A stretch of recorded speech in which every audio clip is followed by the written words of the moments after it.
Olá, amigos. Um pouco de descontração. Vivemos em um país que resultados de uma eleição com milhões de votantes saem praticamente na hora.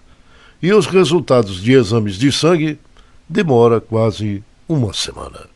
E não estou falando de nenhuma biópsia, porque este tipo de análise pode demorar 30 dias. Um outro assunto. Nos longínquos anos 60, foi estabelecida uma unidade política no Brasil com a semelhança do Denonex. Parecia, mas não era. Na explicação mais razoável, no fundo, o que demonstrava que apenas parecia, era na verdade. Isto é, a consolidação de uma manobra ou de uma conspiração pública pela troca de poder. Lula e FHC, nos anos 90, se juntaram e formaram, talvez, a dupla assustadora de Stalin e Trotsky do século XVIII. Aqui havia uma diferença. A amizade ou o entendimento entre os dois se deu até o ponto de chegada ao poder, com a morte de Lenin. Depois, a desejável ruptura sob os auspícios de Joseph Stalin. Com relação ao Brasil, esta relação FHC e Lula se confirmou por uma aliança disfarçada. Lula combatia o PSDB e o PSDB se demonstrava inimigo feroz de Lula e seus comparsas. Tratava-se, no entanto, de um engodo, como faz o pescador na ânsia de atrair os peixes incautos.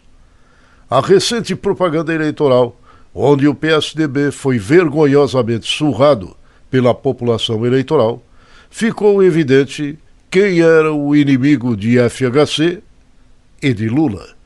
Tratava-se de um candidato com as condições ideais de pôr por terra este comando nefasto sob a direção dos dois bolcheviques disfarçados.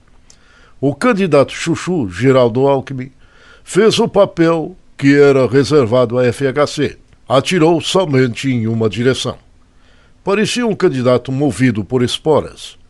Ao se dirigir a um único oponente, confirmava a cada aparição nos programas um ímpeto estratégico com visíveis sinais de imitação da apresentadora global Miriam Leitão. A repetição das mesmas coordenadas se transformava em uma massa de padeiro com excesso de fermento. Quanto mais batia contra o candidato visado, mais careca o chuchu ficava. Esta junção da vontade com a fome de comer tem um nome: falta de patriotismo, de nacionalismo e comprometimento com os valores reais do povo e da família brasileira.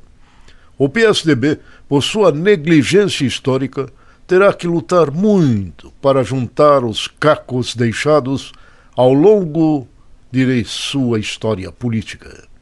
E Fernando Henrique Cardoso sela um ciclo de vida pública com notáveis resquícios de morbidez, símbolo da fraqueza dos homens que tombaram sem tentar ao menos o bom combate a favor da família.